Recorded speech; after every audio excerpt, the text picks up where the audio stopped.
Greetings. Yes, it's back.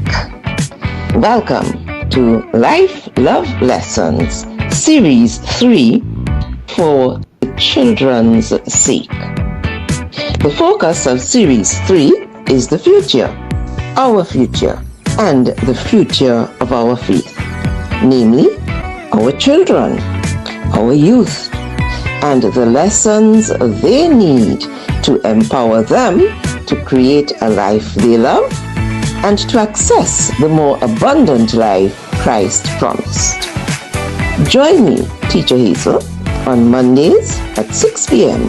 for Life Love Lessons, Series 3 for the Children's Sake, on my YouTube channel, Abundant Life Mastery at the C.A.L.L. See you there.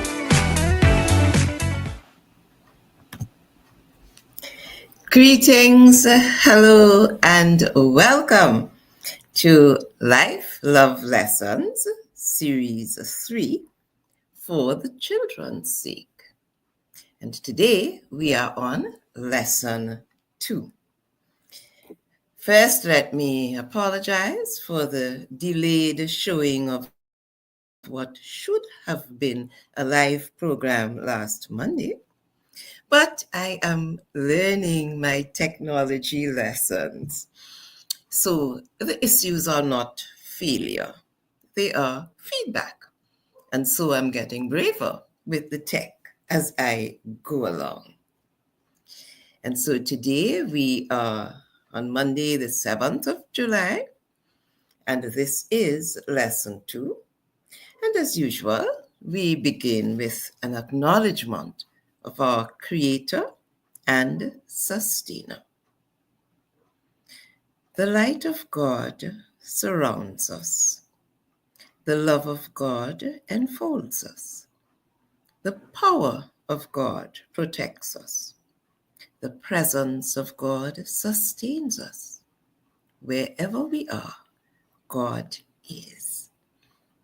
For God so loved the world that he gave his only begotten Son, that whosoever believeth in him should not perish, but have everlasting life. I thank God for you, and I thank you for being here with me, whether you are here on the live or whether you are viewing after the fact. I thank God for you, and I thank you for your presence. And now, if you are my generation, you will recognize we pause for a station identification. Yes, but if you're a millennial, you wouldn't know anything about that. So, I am Teacher Hazel, Reverend Dr. Teacher Hazel and Gibbs de Pisa, better known as Teacher Hazel. I am a joyful and blessed sister, aunt, mother, grandmother, and great-grandmother. I am a teacher by profession. I taught in the education system for 50 years before retiring as an assistant professor and a teacher educator in the teacher education faculty called the Center for Education Programs of the University of Trinidad and Tobago. I am a teacher by calling. Teaching is my ministry. I'm also a transformational life coach and a life mastery consultant. I am an ordained minister in the Spiritual Baptist Christian faith, principal of the Herman Paris Spiritual Baptist Southland School of Theology of Trinidad and Tobago, established since 1981, and director and co-founder of the Foundation for the Academic Advancement of Spiritual Baptist Youth, a spiritual Baptist solution for a spiritual Baptist problem. And that was established in 1998. And so, let me welcome you again to Life Love Lessons for the Children's Sake, Living the Christ Life. And this is Lesson 2, Growing. So welcome. Last Monday, we began with Lesson 1, Grounding. And grounding was with some bedrock lessons, perceptions of self, that we are spiritual beings, that we are fearfully and wonderfully made, and perception of life and living, that living abundantly is our legacy and loving life is our destiny. Today, we move on to growing, and I hope you enjoy learning as much as I enjoy teaching. So let me tell you my intention. This session is intended to encourage you for the children's sake, to empower the children, to empower them to access the more abundant life Christ promised, to empower them, to actuate them to live a life they love and love the life they live,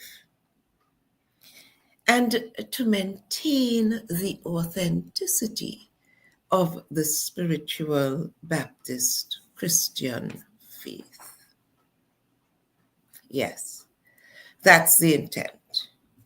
And I certainly hope that you go along with me in that what we would have learned in Series 1 and Series 2 as adults, we now want to apply for the children's sake. So there may be youths looking on, there may be children in the audience, and of course we will have adults.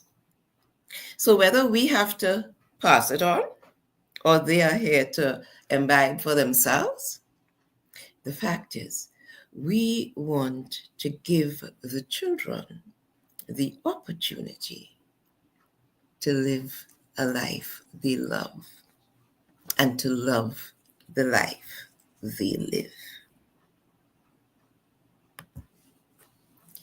So, lesson 2 is called Growing. Growing in the Christ life. And when you look at the images on the screen, you'll see that I've used plant life to demonstrate growing, because children grow just like plants, don't they? Plants grow just like children. They all need care, they need nurture, they need protection, they need to be fed, they need to be taught. And in the case of our children, remember, they are growing physically and they are also growing spiritually. And so we need to remember to give them the care, the nurturing, so that they will grow well. We know that if we don't water the plants, if we don't take good care of them when they're very young, then they're not likely to live. We know that we have to pay attention to them. And in the case of the children, we also have to teach them.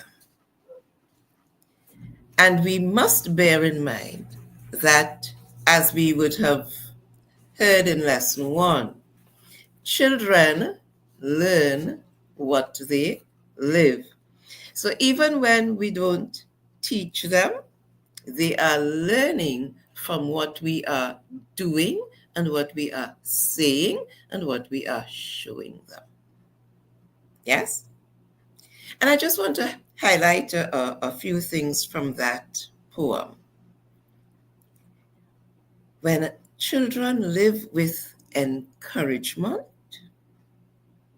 they learn to be confident. People in our society, we know that for the most part, our children do not get enough encouragement. They would do something, and we as parents, as teachers, as elders, will talk about what they didn't do well and not focus on what they did well. And therefore, we discourage them and we break their confidence in themselves. When children live with approval, they learn to like themselves. And again, we give so much disapproval. And the more we do it, the more the children interpret that to mean that they are not good enough. And therefore, they begin to blame themselves. They don't blame us for being tired and angry and hungry, and that's why we misbehaving with them. They blame themselves. They think that they are doing things wrong and they cannot get it right. And therefore, they begin to dislike themselves. When children grow with security, they learn to have faith in themselves. We need to provide that security for them. And when children grow with friendliness, they learn that the world is a nice place to live. Yes, they need to understand that God made a beautiful world and that it is indeed a nice place to live. But if they grow up with unfriendliness, with discord, with no harmony, no showing of love, then they begin to think that the world is not a nice place to live. And we need to change the narrative for them. Yes? Because remember, we're growing in the Christ life. So, in other words, we're supposed to be growing in love. That's what it has to be. It has to be love because it's the Christ life. And we'll get further into that later on. So the growing takes place in the physical. We have 5 physical senses and we spoke about them. I wonder if you remember this. Head and shoulder, knees and toes, knees and toes, knees and toes, head and shoulder, knees and toes, eyes, ears, mouth and nose. Yes? For some of us, that would bring back some memories. Yes. You see, because in the process of growing, we had to practice and use and gain the knowledge of the physical senses, because remember, the physical senses are given to us to manage the physical world that we live in. So as I will have said in lesson 1, they are important because we need them to manage this physical world. But we must not make them the most important senses that we have, because we have other senses. So we need to practice, and we need the usage, and we need the knowledge in order to grow to the point of expertise. If we look at when little children are first seeing writing on a page, it looks like squiggly shapes and lines. But as they become more familiar and as they are taught, they begin to recognize that these squiggly shapes and these lines are really letters and numbers. And as they learn about the letters and the numbers, they next learn about words so that these letters come together and make words. Yes.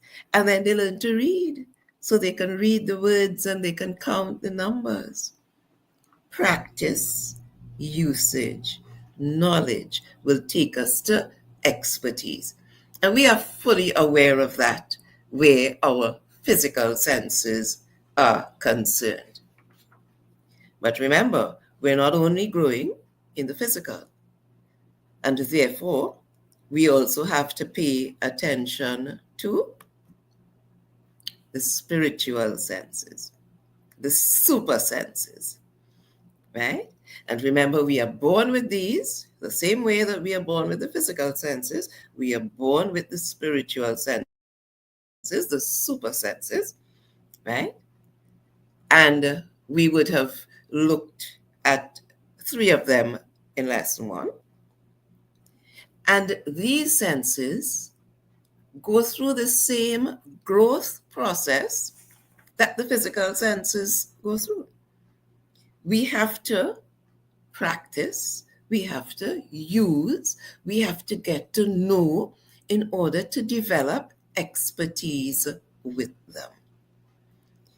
So we spoke about 3 last lesson. Let's look at them because it's 6 of them I told you. All right. So we have imagination, intuition, perception, which are the ones that we looked at. And the other 3 are memory, reason, and will. And when we develop these senses, when we practice and we use them the same way we use our physical senses, we grow just as we would have grown from the squiggly shapes and the lines to letters and numbers, and then to words and to reading and counting. And then as we get further along with the growing, we not only read, we begin to write, and we recognize sentences and paragraphs. Yes. And in terms of counting, we not only counting, we're doing addition. So whereas we would have started off with just identifying 1, 2, 3, 4, 5, we begin to add the sums together. Yes. And we would get to the point where we know how much is 2 add 2 and how much is 3 add 2, etc. Right? Now that is addition. While we are in the stage of addition, do we understand multiplication? No. And that's where the growth and the knowledge to get to the expertise comes in. Just as in the physical senses, in the spiritual super senses, we have to grow. And as we grow, we get to know more than we did before. So that while you're only adding, and somebody tells you that 5 fives are 25, what? How does that happen? Because you didn't learn anything about multiplication as yet. And therefore, you have to learn about multiplication in order to understand that. So as you grow, the expertise grows, right? As you practice, as you get the knowledge. And so let's just define these 6 super senses that we have. We would have said that imagination is the image making super sense, yes? And that intuition is seeing with the soul. Remember that? All right. And that perception is shaping meaning to experiences. Yes. And then there are the other three. Memory, which is the image recalling supersense. Reason, navigating between visible and invisible. And will, the capacity to create by allowing. So yes, we have 6 spiritual super senses. And now we know the names and we have a definition for them. And we're going to go further. Yes, we're going to go further in the understanding that growing is awakening. Growing is getting awareness. And while we would have awakened and become aware of the fact that the squiggly shapes are letters and numbers, and that these letters and numbers can be put together to form words and sums, etc., we have to awaken and become aware of our infinite connection. Remember, we are spiritual beings sojourning in the physical, having a human experience. So we have to be teaching our children that it's not just this physical life. That's not all there is to it. That there is a divine mind that guides the universe. And not just the universe, but each one of us. That awareness has to be built. And the earlier it is built, the better. Because then we get more practice, more usage, more knowledge, and therefore more expertise. Yes? Because what we believe directly affects how we live. Now, we would know and we would hear and we would say and we would read that there's a God and that He created the world and that He runs things. And sometimes we look around and we wonder if He's really running things or not. And therefore, the belief system, because of the way we're taught, we don't really believe a lot of the things we say. We just say them and go along, right?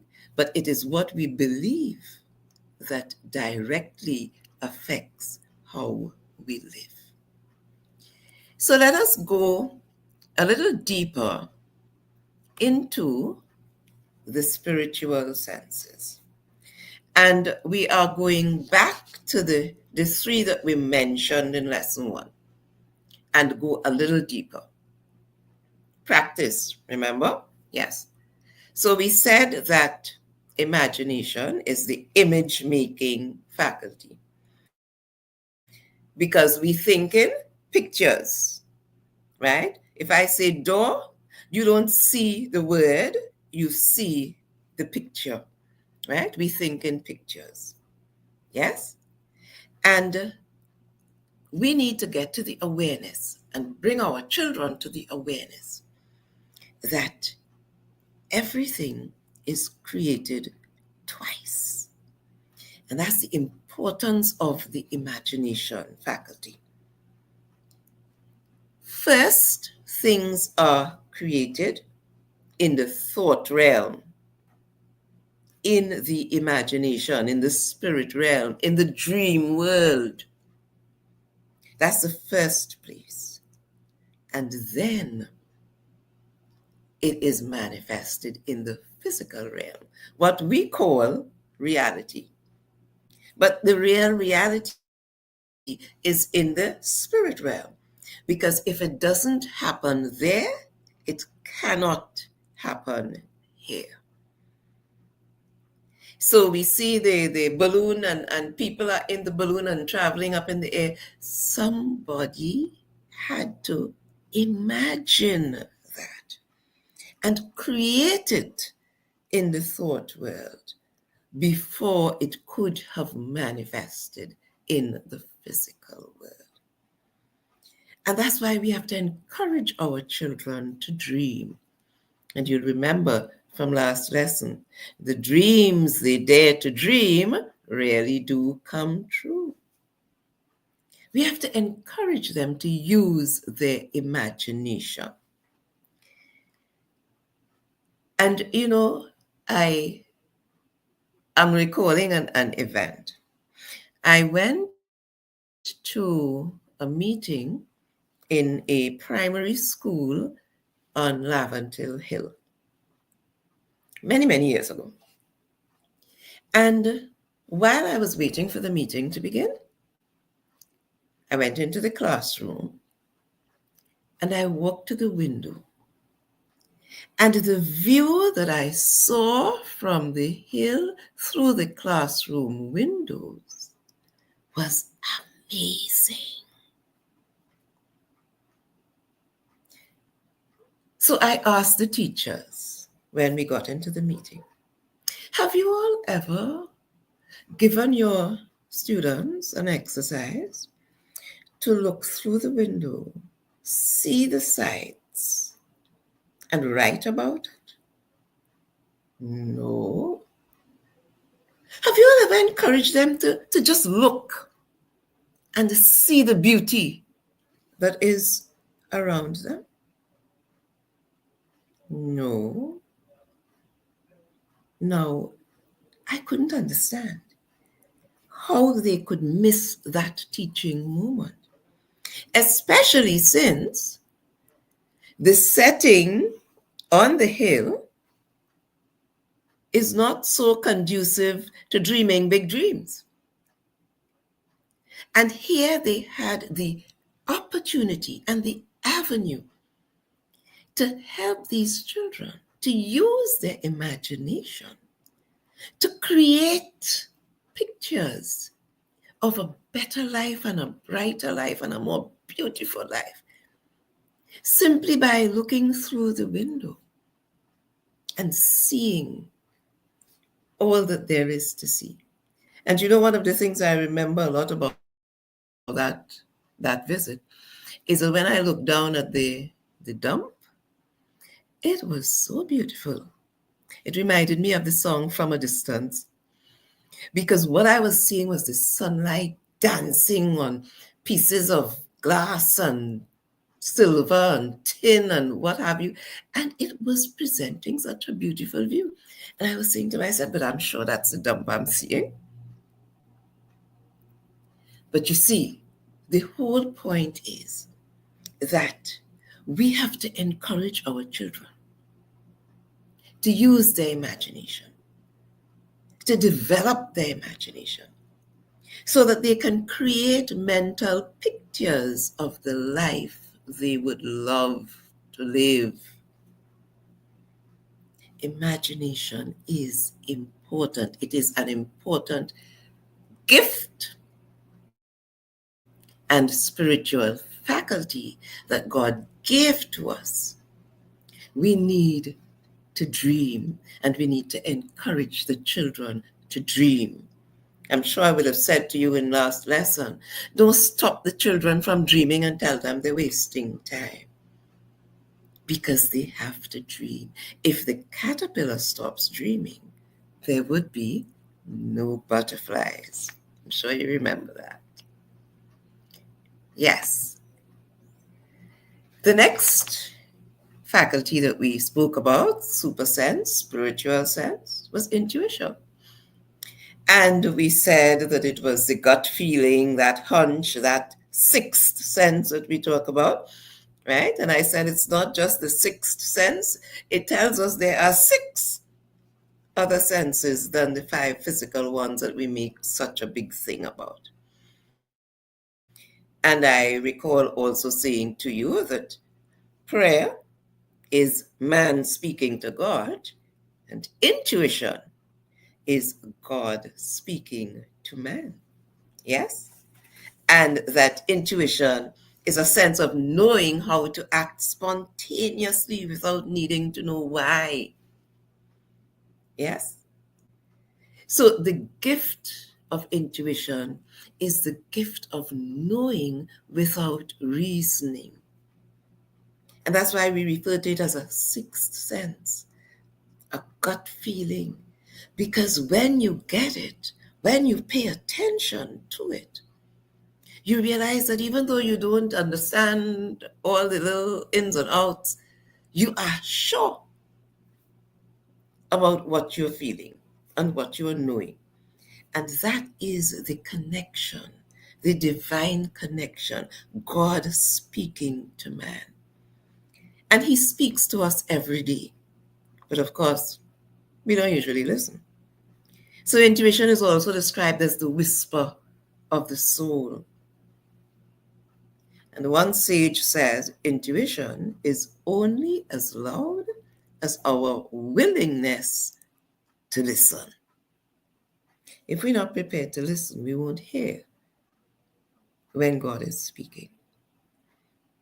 And the word of God tells us, be still and know. Yes, because it is in the stillness that we hear and that we know. So intuition is another spiritual gift, super sense, super faculty that we have been given by our Creator. And the third one we did in the first lesson was perception. Perception is how we see the world, right? And not just how we see the world, but how we are taught to see the world. Because perception is based on our learning and experiences. And perception is really our capacity to evolve and expand the meaning we give to our experiences. So in the picture there's a mountain. If you perceive it as a mountain and you go there, you experience a mountain, you will have a particular perception about it. It's a mountain and you want to climb the mountain, you want to see what's at the top, you want to see the view from on top. But if you look carefully at that picture, you'll recognize that in addition to being a mountain, it is a volcano.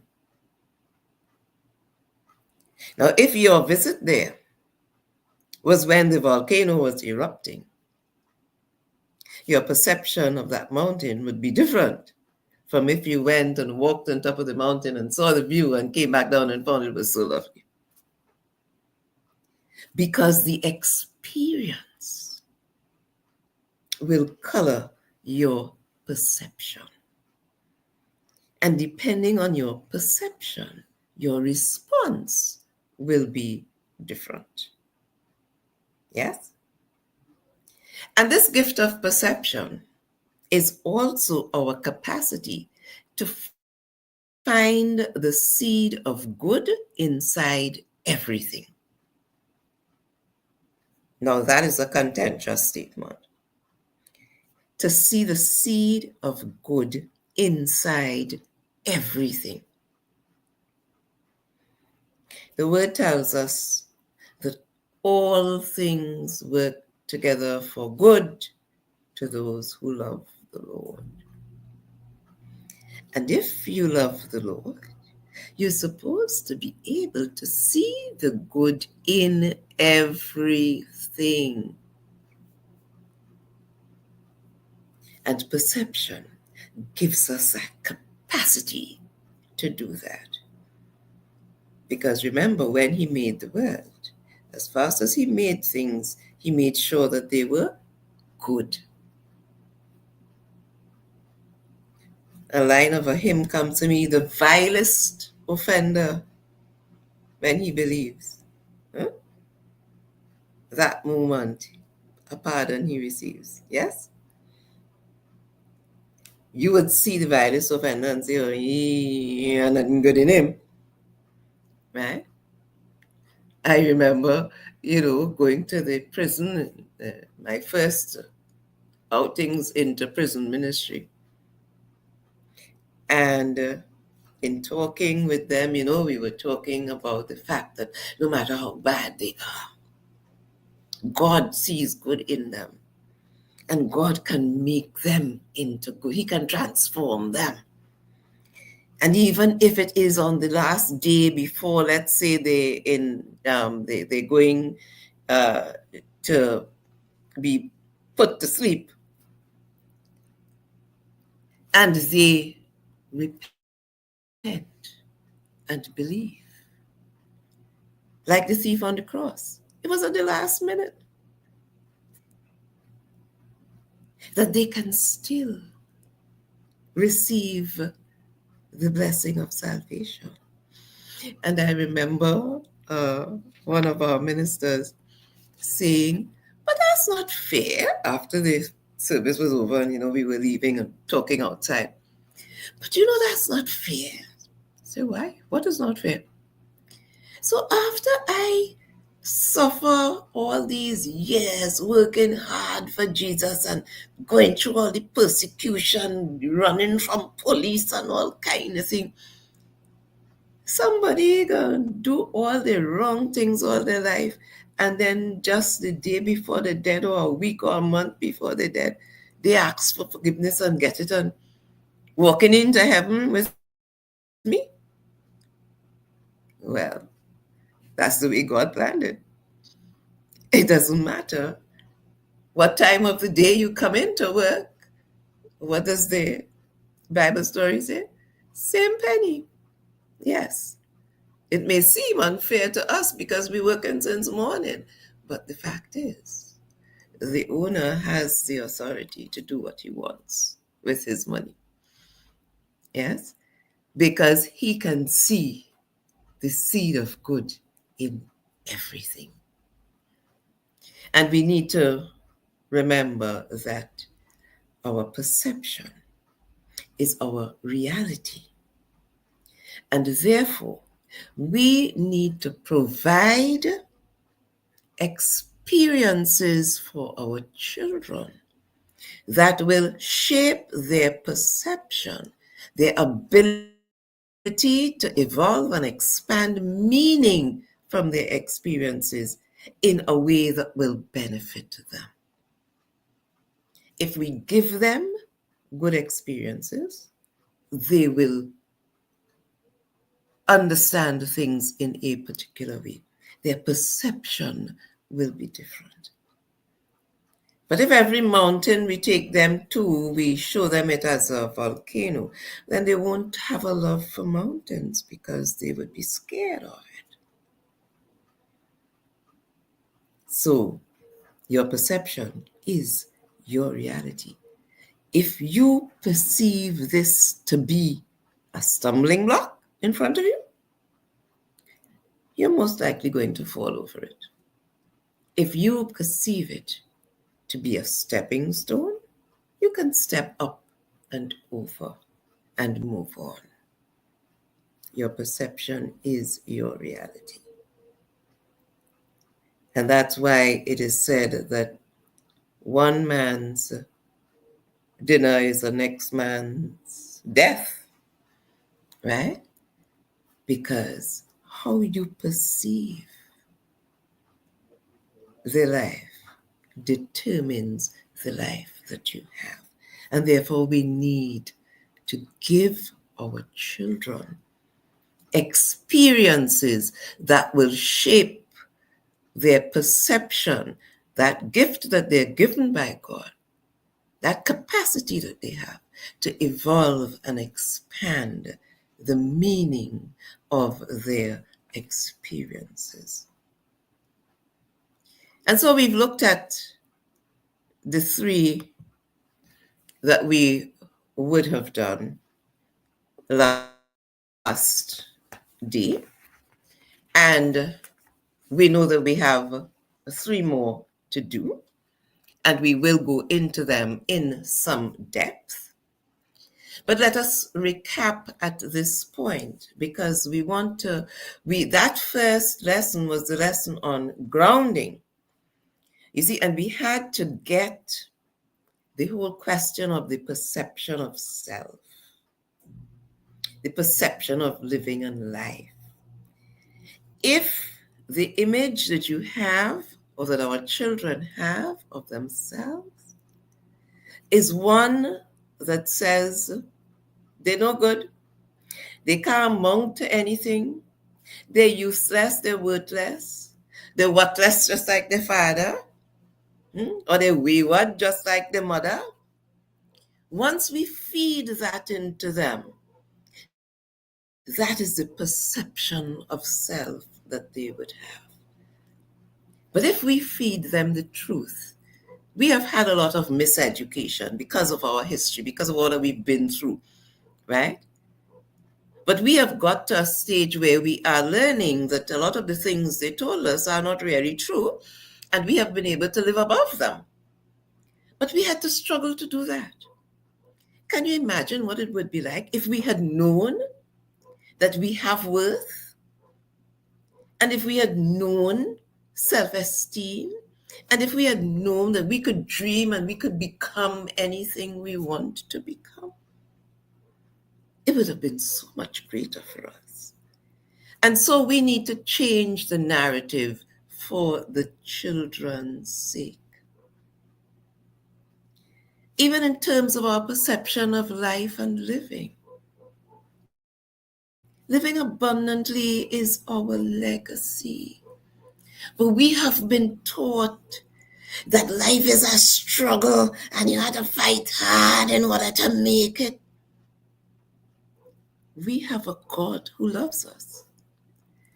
And even though we say that, we don't often believe it, because the perception that was created for us in our experience is that God is an old man with a big stick waiting to pound us on our head every mistake we make.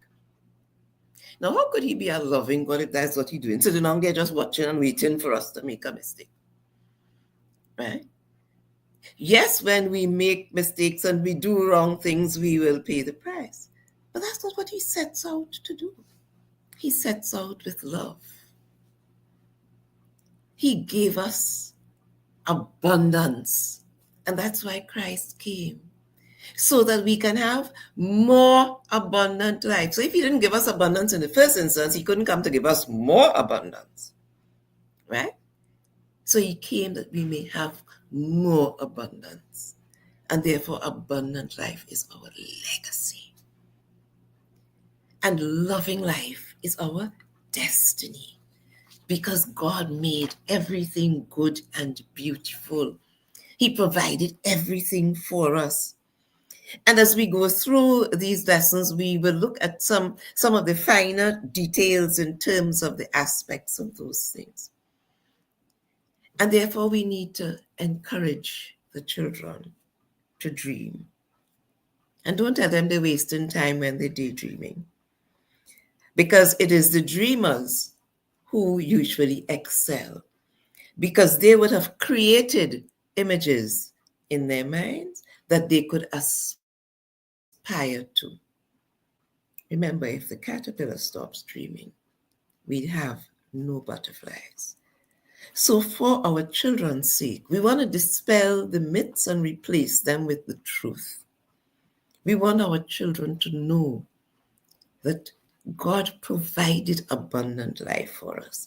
And then he sent his son to give us life more abundantly than he had already provided. And that it is our destiny to love the life we live. Not to be sour and disgruntled and complaining all the time. No, that's not what he created us for. So life love lessons takes us into that realm of understanding that the life we have been gifted is indeed a gift of love, and that there are many lessons that we can learn. And life love lessons seeks to provide those lessons for us. And so our time is waxing away, and we've come to the comments and questions. And therefore, if you have any comments or questions, you can post them in the chat and I would be able to read them and respond to them. But I want you, even as I wait on any comments or questions, I want to remind you that children learn what they live, and that we have a responsibility as adults, as parents, as teachers, as whatever, aunt, big brother, big sister. So even if you're young, you still have a responsibility to those who are younger than you. Yes, we have a responsibility to help the younger ones to understand that we are gifted. We've been gifted with life. We've been given 5 physical senses, but we've also been given 6 spiritual super senses. And that God made a beautiful world for us. And therefore, we need to become aware, because that's what growing does. Become aware and develop the awareness of our spiritual being. Remember, we are not just physical beings. We are spiritual beings, sojourning in the physical, having a human experience. So the important thing is the spiritual aspect. And that's why we need to keep in connection with the infinite, with divine wisdom, because it is there available for us. We just have to access it. It is there available for us. But we have to be aware of it. And when we become aware of it, we have to get to know, and we have to practice, and we have to use so that we can get to the point of expertise. Yes? So that it becomes easy. Because remember, what you believe affects how you live. And if you believe that God provided you with a world out of love, and He placed you here because He loves you and He has provided for you, and that you are a spiritual being, spending time in this physical realm, spending a little holiday here and then going back, then we would focus differently. And we would change the narratives that have been given to us, understanding that we are special. We have worth. We have value.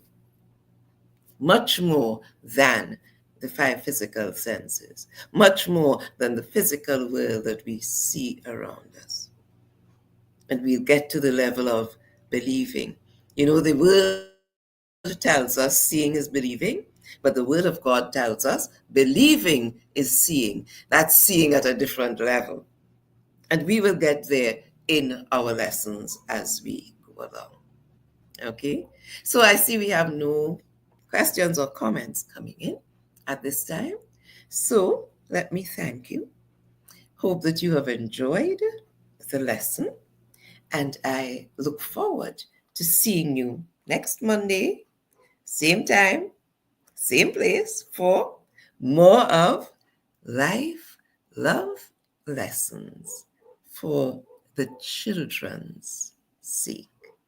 Thank you. God bless you. Bye-bye.